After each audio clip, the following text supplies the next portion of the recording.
Tenham todos uma ótima palestra. Boa tarde, pessoal. Passador. Só passador aqui. Deixa eu ver. Ótimo, ótimo. Boa. Maravilha. Boa tarde, pessoal. Tema jurídico, normalmente o pessoal acha, putz, vai ser chato, né? Mas calma. Minha ideia não é tratar de juridiquês com vocês, é tentar fazer uma apresentação aqui bem interativa. Quem tiver dúvida, pode levantar a mão, a gente pode trocar ideia. Não quero ser nada, enfim, impositivo. A ideia é uma troca.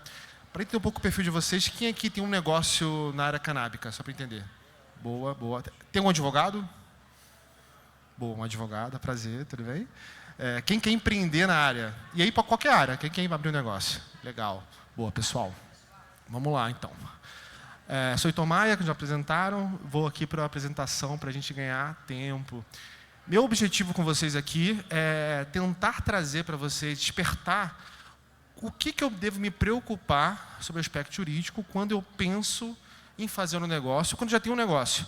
E aí, claro, a gente vai nichar na área canábica, mas em qualquer área. Tá? As dores são as mesmas. Principalmente, e é muito minha área, o escritório ele é muito focado em negócio, tecnologia e inovação e áreas de negócios disruptivos. Então, quando a gente pensa numa área cinzenta, onde há uma regulamentação ou muito dura, ou uma falta de regulamentação, o que eu devo me preocupar para empreender nessa área? Então, pessoal, primeiro ponto, vou aqui, projeto, né? O básico. Né? Quem quer empreender tem que ter um plano de negócio, um plano de ação, né? Para começar a saber o que vai fazer. E aí, eu vou falar o óbvio, mas é importante às vezes repetir o óbvio, porque às vezes não é tão óbvio. Mas, se você vai empreender numa área regulada ou que tenha um mercado ali, numa zona cinzenta regulamentar, a primeira coisa que você tem que mapear é o que eu quero fazer, quais são as normas aplicáveis, qual é o meu risco, né, efetivamente, que eu estou incorrendo, né, e qual é a minha estrutura. É o básico. Planejei o básico, e aí, pessoal, vem a segunda parte, que dá muita dor de cabeça. Tá? Toda empresa, normalmente, é a união de uma ou mais pessoas. E pessoas é sinônimo de problema, no bom sentido. O que a gente mais pega no escritório são problemas societários, independente da área. A área canábica, claro, tem seus desafios, mas eu já peguei bons projetos canábicos, projetos, inclusive, na área medicinal, regulada, tudo certinho. Essa primeira parte do projeto lindo, modelo de negócio impecável, mas morreu por briga de sócio. Tá? Então, como é que eu me resguardo enquanto negócio, enquanto empreendedor, na relação com o meu sócio? Você não precisa começar necessariamente com o CNPJ. Você pode começar tentando ali validar uma ideia com, às vezes, um sócio com MEI, por exemplo, muito comum. E, às vezes, você faz um acordo, um e-mail, um WhatsApp, uma mensagem, um termo, onde você deixa claro qual é a participação de cada sócio. Né? Qual é, basicamente, ali, direitos e obrigações. Um erro muito comum é achar que o sócio de uma empresa tem a obrigação de trabalhar no negócio. Isso não é verdade. A única obrigação do sócio é integralizar o capital, ou seja, botar o dinheiro que ele se comprometeu a colocar no negócio. Fora isso, tem que estar acordado. Então, é muito comum a gente ter, na verdade, frustrações de eu esperava que você se dedicasse full time, dedicação integral ao projeto, ou eu esperava que você tivesse esse desempenho e você não conseguiu ter. Ou então eu esperava que você ficasse aqui tantos anos para ter ali o resultado econômico. Então, isso tudo não pode ser presumido, tem que ser conversado. E a forma de você formalizar essa intenção, né, essa relação, é através de um acordo de sócios. Tá? A gente recomenda muito fazer um acordo de sócios, onde fique claro o papel de cada um, direitos e obrigações, regras de saída, o que acontece se um sócio quiser deixar o negócio, tá? Porque é igual um casamento, né? Você tem um namoro ali, a relação inicial, mas pode ser que as pessoas mudem, que queiram fazer um divórcio. Se está tudo pré-determinado, pré-mapeado, você não vai ter um litígio, um atrito que afete o negócio. Além disso, ainda no aspecto societário, é muito comum que as pessoas queiram pegar investimento, pegar um investidor para investir no negócio. E aí, quando a gente olha no negócio canábico, por exemplo, a gente entende que, assim, geralmente, as operações no mercado regulado exigem um capital inicial mais alto. Quando a gente pensa, por exemplo, numa indústria farmacêutica, lá em cima. Quando a gente pensa numa importadora, é lá em cima. Então, claro, você tem toda a indústria acessória ao mercado diretamente canábico, que às vezes tem tickets menores. Você pode ter serviços de consultoria, você pode ter ali um engenheiro agrônomo especializado, você pode ter ali um negócio voltado, por exemplo, à parte de vestuário, mas o negócio core canábico é um negócio caro. Ainda no Brasil é muito caro. Então, quem quer empreender tem que ter muito capital. E a forma mais comum de você começar a viabilizar esse negócio é pegar um investidor. E como é que eu me relaciono com o investidor? a gente sempre começa, geralmente, fazendo um contrato que a gente chama de mútuo conversível, que é um instrumento de dívida. E aí tem algumas pegadinhas também. A gente já viu alguns problemas de negócio bem estruturados, um bom projeto, mas que morreram porque acabaram pegando investidor dito anjo, que acabou ferrando o negócio. Então, você tem que ter cuidado com a participação, tem que ter cuidado com regras claras de diluição da participação societária em futuras rodadas. Você tem que ter muito claro a tese de saída do investidor, ele tem que saber como é que ele vai ganhar dinheiro nesse projeto. Então, gente, na verdade, é fazer ali um mínimo ali, mas o que eu sempre bato é ter diálogo, né? Ter esse alinhamento, seja com o sócio ou com o investidor, de uma forma bem estruturada. Próximo ponto, que é muito problemático, principalmente no Brasil, é a questão tributária, a tributação. O mercado canábico, sobretudo de medicamentos, é um produto. E a gente tem uma discussão de produtos gigante, planejamento tributário, de ICMS. É importante saber o regime tributário. Aqui no Brasil, a gente tem basicamente 3 regimes tributários. O Simples Nacional, isso aí eu vou falar a regra geral para todos os negócios. Tá? Então, o Simples Nacional, que é um regime que você pode começar de forma mais simplificada, com uma guia única de tributos. A vantagem é justamente essa, você tributa pelo faturamento. Geralmente, você começa numa alíquota muito baixa e vai crescendo a alíquota conforme o faturamento vai crescendo, tá? Até 4.600.000. Depois você tem o regime do lucro presumido. O lucro presumido ele é vantajoso quando a sua margem de lucro ela é superior a 32%. Se ela é inferior a 32%, provavelmente o lucro real, o lucro presumido não vai ser um bom regime. Se ela é superior, vai ser interessante, bom avaliar. Mas isso eu estou falando em linhas gerais. E o último regime é o lucro real. O lucro real não quer dizer efetivamente o seu lucro. A gente brinca, o lucro do rei. Porque o governo estipula quais despesas são dedutíveis da sua base de receita para ter a apuração do lucro. O que é o lucro? Receita menos despesa igual a lucro. Só que não é qualquer despesa. Então, você tem que verificar exatamente qual é a minha base de custo para saber se o lucro real é um regime interessante. De qualquer forma, quem vai trabalhar com o produto, é importante ter um planejamento tributário mínimo, saber qual é o CNAE. O que é o CNAE? É o código de inscrição ali que você adota para atividade econômica, qual o CNAE é adequado, né? Qual é o regime adequado, e se eu vou ter alguma tese ali, algum benefício fiscal. Outra parte muito interessante, a indústria canábica, como a indústria inovadora, pode se valer de leis de incentivo de P&D, ou seja, de investimentos em tecnologia e inovação. Você tem, por exemplo, a lei do bem, para quem está no lucro real, que pode se valer. Sobretudo a indústria de farmácia, por exemplo, usa muito a lei do bem para investimento em P&D.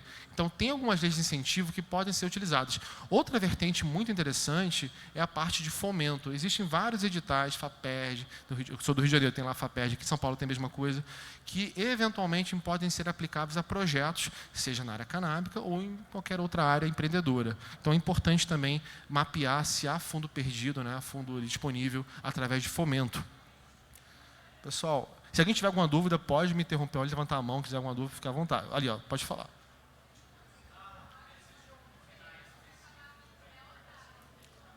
Legal, ele perguntou se existe algum CNAE específico para importação de medicamento. Existe, tá? Eu não sei de cabeça, mas sim, é uma atividade que tem um CNAE específico. O lance da importação que você tem que ver, mais que o CNAE, é o radar, para você importar. Ou você tem uma trust, né, faz a importação direta, ou você contrata uma para viabilizar e te repassar. Não exclusiva, não. Porque, na verdade, quem importa... A forma mais fácil de importar no Brasil é o próprio usuário com autorização da Anvisa. Tá? Então, é a forma normalmente mais comum. Você, na verdade, abre uma empresa lá fora, faz aqui a divulgação e aponta para o usuário. Mas, quando você quer distribuir no Brasil, importar, aí sim, você tem que ter as licenças, tem que ser farmacêutica, por exemplo. Para manipular, tem que ter autorização, tem que ter um responsável farmacêutico. E tem que ter, o que dá mais trabalho aqui na parte é a Anvisa local, a autorização municipal para ter o espaço. É o que pega mais. O CNAE é a parte mais simples, essa parte.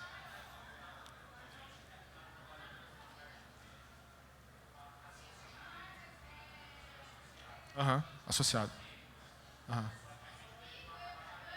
Tá. Tá bom.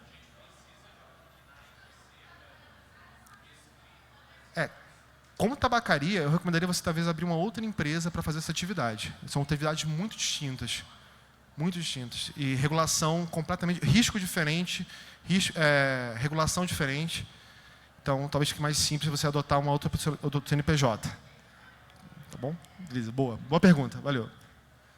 Pessoal, o próximo ponto que a gente bate muito Compliance, conformidade. O que é conformidade? É você mapear, como eu falei no início, quais são as normas aplicáveis, seja no aspecto regulatório específico do segmento, seja no aspecto geral. Por exemplo, código de ética com seus colaboradores. Quem trabalha na indústria de saúde, você tem várias normas aplicáveis aos dados do paciente, fala sobre a LGPD daqui a pouco, questões de confidencialidade, questões voltadas à relação, por exemplo, normas municipais, estaduais, federais. Então é importante que vocês tenham um mapeamento prévio de quais são as normas aplicáveis, como é que eu faço a adesão, a aderência a essas normas, como é que eu controlo e evidencio que eu estou cumprindo essas normas. Isso tudo a gente trata em compliance, conformidade. Tá?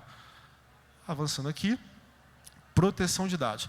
Proteção de dados, pessoal, se aplica a toda indústria, todo negócio que colete dados, seja online ou offline, é uma confusão muito comum. Você tem uma farmácia que coleta dados, uma tabacaria que coleta dados, dados pessoais, nome, CPF, endereço, e-mail, dados sensíveis de saúde, sexualidade, dados tipo sanguíneo, são dados que são protegidos pela lei. Então, você tem que ter ali uma política de tratamento desses dados, especificar o que você faz com esses dados, por que você coleta esses dados e como é que você garante a segurança desses dados na sua base.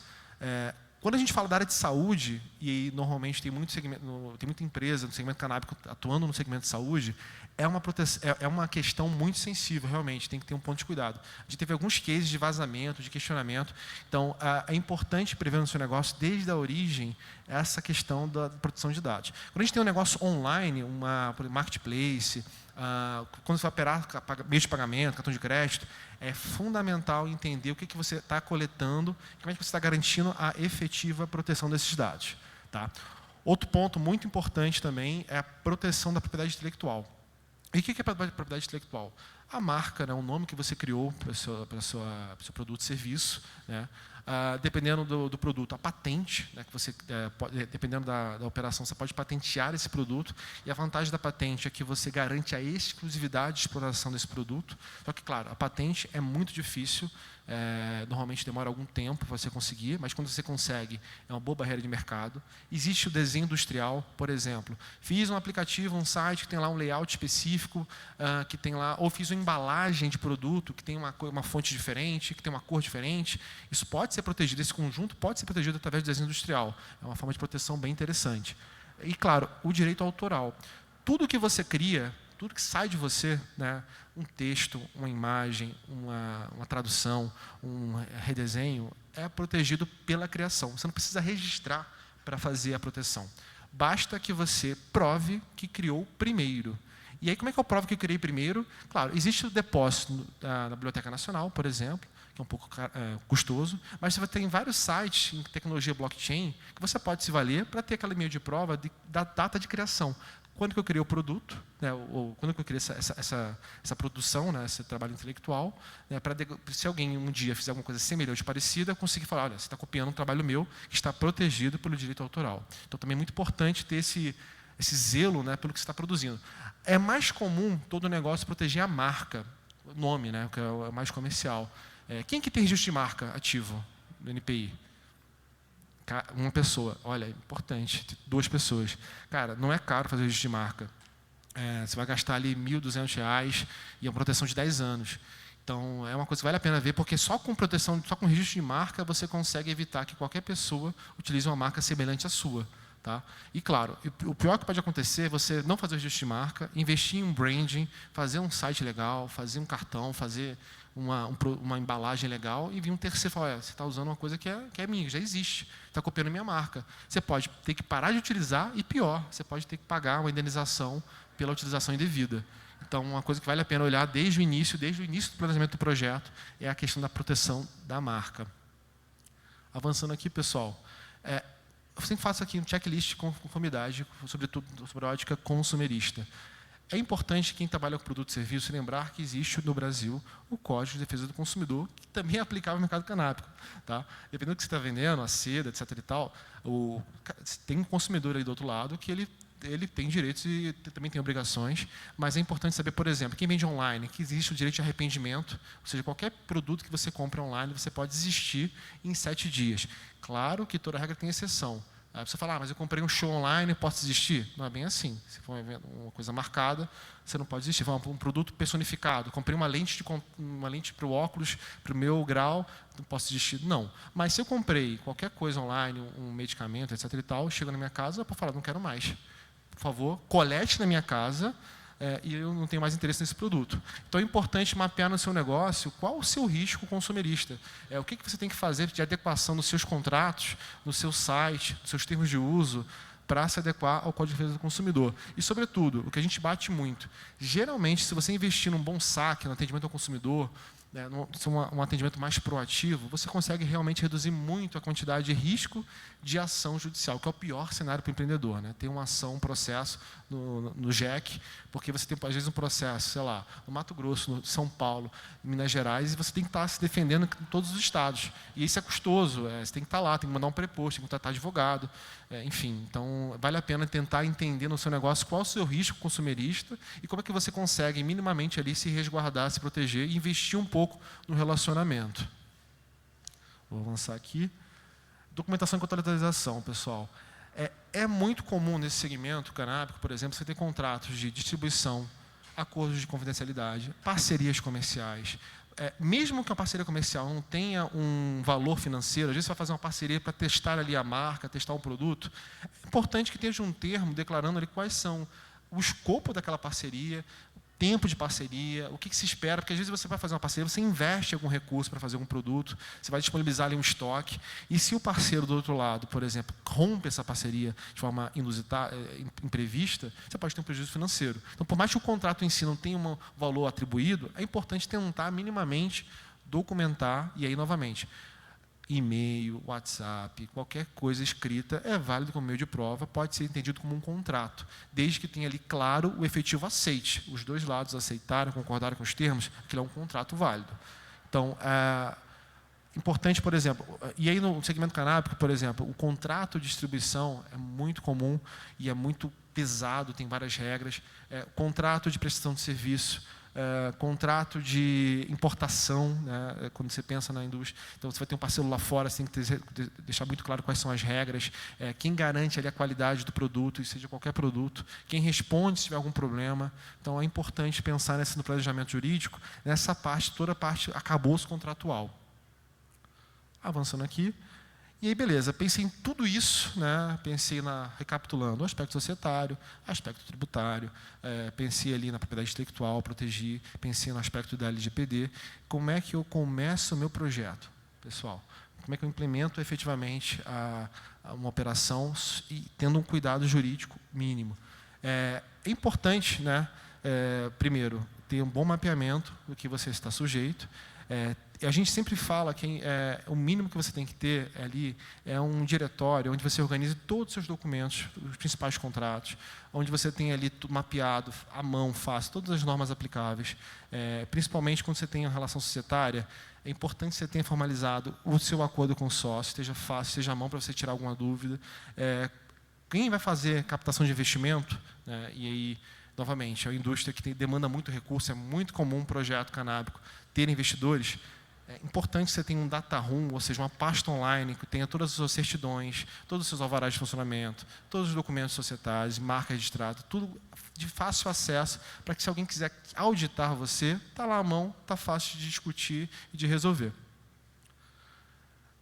E, por fim, quando a gente olha uma indústria que é altamente dinâmica sobre o aspecto regulatório, e aí vale lembrar que acabou de ter uma decisão da STJ há 3 dias autorizando o plantio do cânhamo industrial, que é uma novidade, enfim, que era uma coisa que estava muito esperada, é um mercado muito dinâmico. É importante que você tenha um bom política de monitoramento, entendendo o que teve ali de avanço, o que teve de retrocesso. A gente teve um grande baque no ano passado, que foi com a proibição da importação da flor da cannabis. Então, uma grande parte da indústria sentiu ali o impacto, de fato, do dia para a noite. Teve um cliente meu que perdeu metade do faturamento dele na importação. Então, é importante que vocês tenham práticas de monitoramento para saber o que está acontecendo, para não ser surpreendido por uma decisão. E aí, novamente, é um mercado altamente regulado e infelizmente, ainda é uma regulação muito dinâmica, que qualquer canetada do dia para a noite pode criar oportunidades de mercado, como destruir mercados. Então, como é que a gente se resguarda disso? Monitorando, acompanhando, né, e tentando se antecipar, né, a tendências.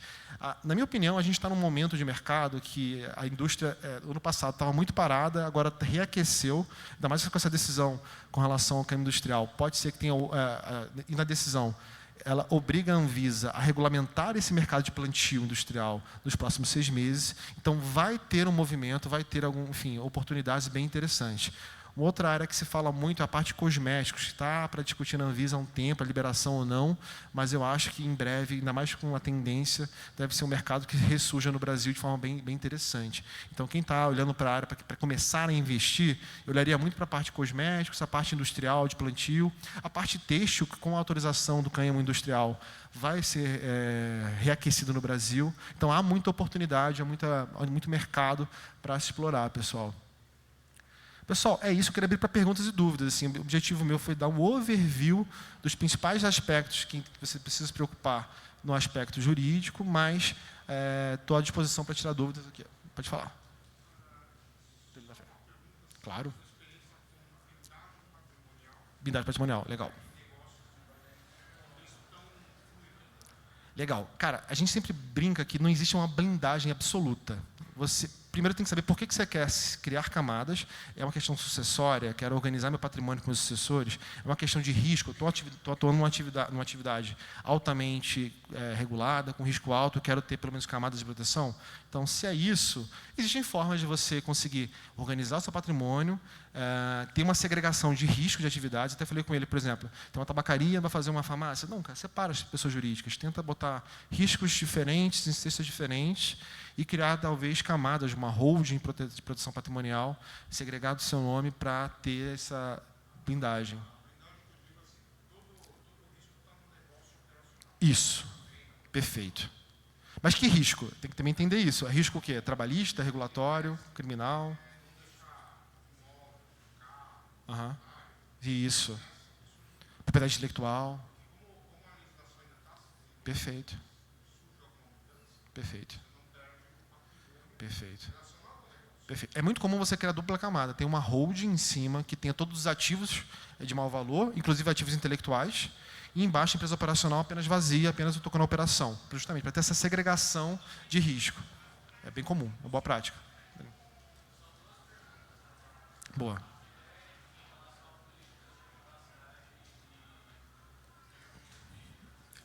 Perfeito.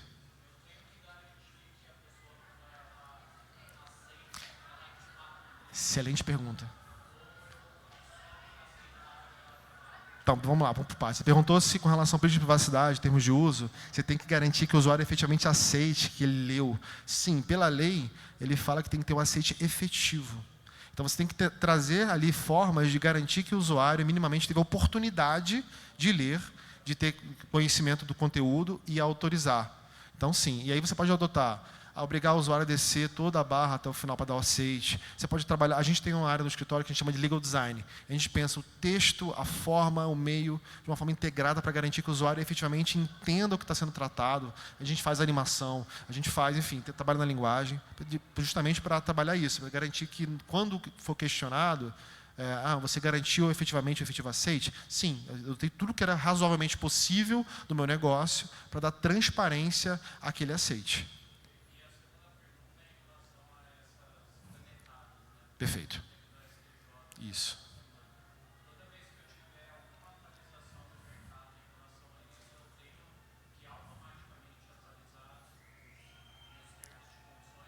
Legal. Perguntou com relação a canetadas, STJ.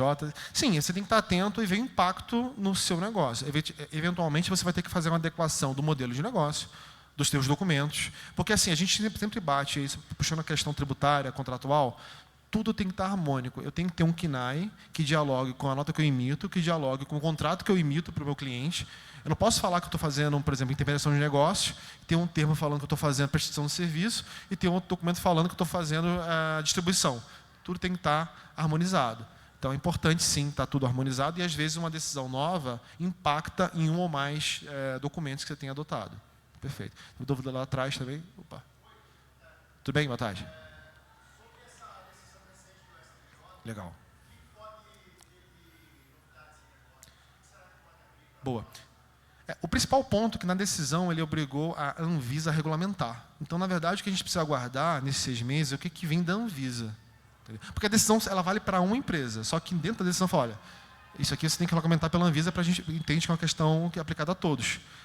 Eu acho que a questão do plantio industrial, do cânhamo industrial, vem forte, enfim, a decisão liberou, e eu acho que a indústria medicinal e a indústria têxtil vai se valer muito dessa decisão. Não, ele deixou de fora, mas a partir do momento que eu posso plantar o cânhamo industrial, é um precedente. Eu já tenho um precedente interessante na indústria medicinal. Então, eu posso trazer a aplicabilidade para outra indústria. Então, por isso que eu acho que das indústrias a mais óbvia que eu vejo de se valer dessa decisão é a têxtil, por exemplo. Oi, desculpa? Biocompósito também, total. Até pela natureza da empresa que conseguiu a decisão, que é uma empresa de biotecnologia. Não ouvi, desculpa.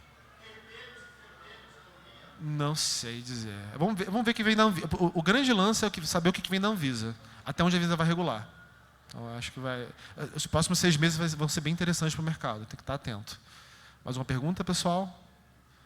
Ali atrás. Boa.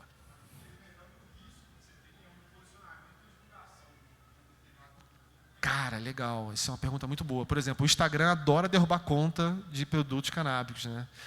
É complicado. Inclusive, a própria feira teve a conta derrubada. Não sei se vocês acompanharam, a conta principal foi derrubada. É muito, muito polêmico. Até quando a gente fala de registro de marca, o NPI, às vezes, indefere um pedido de registro alegando que vai contra a moral, os bons costumes. Infelizmente, é um ponto que é subjetivo e que demanda uma judicialização. O que a gente sempre faz nesses casos, quando tem uma conta derrubada, é judicializar. Entrar com ação, alegando ali o prejuízo, demonstrando que o negócio é lícito. Agora, claro, tem que ter um negócio lícito, pautado na norma, para poder questionar a derrubagem. Então, quando a gente tem todos esses fatores, é um negócio lícito, apenas um segmento polêmico, a gente consegue judicialmente reverter. Uma boa pergunta, bem polêmico. Mais alguma dúvida, pessoal? Pessoal, acho que é isso. Então, estou aqui pelo evento, quem quiser trocar uma ideia, pode falar, tem tempo ainda. Boa. Isso. Uhum.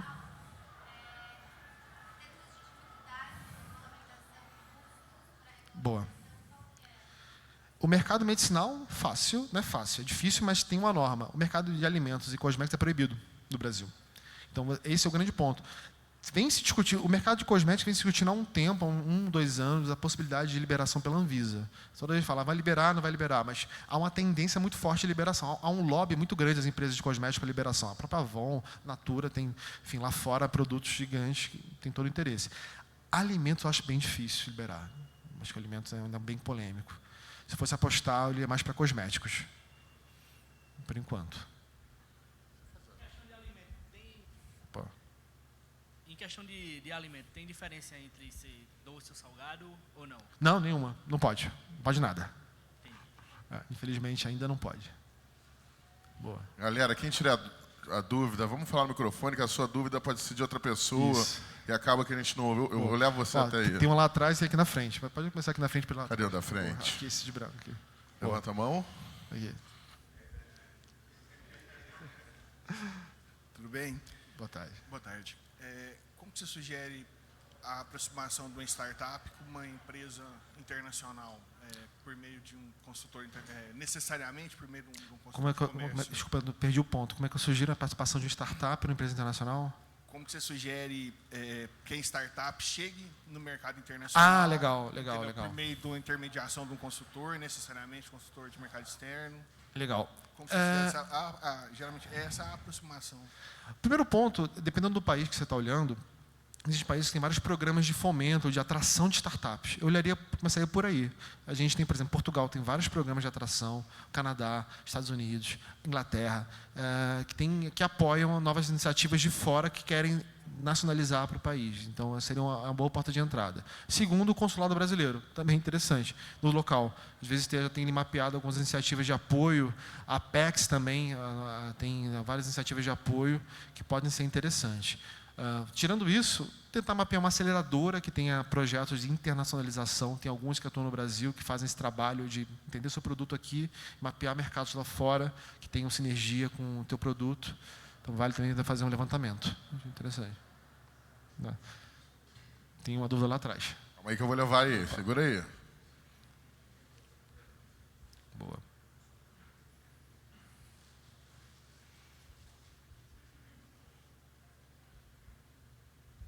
Opa, boa tarde. Boa tarde, tudo bem? Eu acabei de vir de uma palestra do Palco Internacional, no qual falou que existe um grande risco bancário, no qual, às vezes, se fecha da noite para o dia a conta da empresa. Como a gente pode se proteger em relação a esse tipo de situação?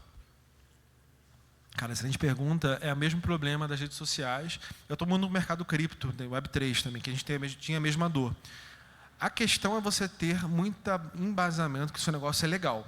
O que o mercado bancário não quer é atuar, ser parte de um produto ilegal do tráfico. Então, se você demonstra, por A mais B, que você está atuando de forma lícita, regulada e legal, você não vai ter problema. Eu não tenho ouvido problemas nos clientes que estão regulados. Tá? Não é comum. Tem mais problema com o Instagram e Facebook do que com o banco, com certeza. Então, é esse o ponto. Enfim. E olhando para o mercado internacional, há políticas muito duras de prevenção ao tráfico, prevenção à lavagem de dinheiro. Então, a preocupação é saber, beleza, quem é você, quem está na estrutura da empresa, de onde vem o capital dessa empresa e o que ela faz, qual é a licitude do produto e serviço que ela presta. Basicamente isso. Pessoal, mais alguma dúvida? Acho que não, né? Então, fechamos, pessoal. Obrigado pelo tempo de vocês. Bom evento para vocês. Boa tarde.